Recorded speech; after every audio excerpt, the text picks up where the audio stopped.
Атамыз қазақ наурыз айында анау ықылым заманнан жақсы мерекелерді бастаған.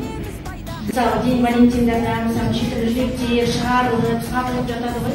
Осы алғыс айту күнінде сондай нәрселер шықса, бұл тез тарап, осы адамдардың арасында бұл тез қолға алынар еді. Әр қазақ менің жалғызым дейтін, қазағым қайда, қазағым қайда, жақсы адамдарым, жақсы адамдарым. Өзгеге орасан үлгі жаңғырып жатқан естідім жолашар үнді. 27-дегі жігітті еңсемдік деп бағдарлап тұрмын. Болашақ қолда айтамын саралап бәрін. Ертең ақ әлем төрінде тұрамыз бірге, бабаларымыздың арқалап аманаттарын. Бағаламаймыз қолыңда бағы, жүрмеді гүлме жолында мәңгі. Біз байып бірге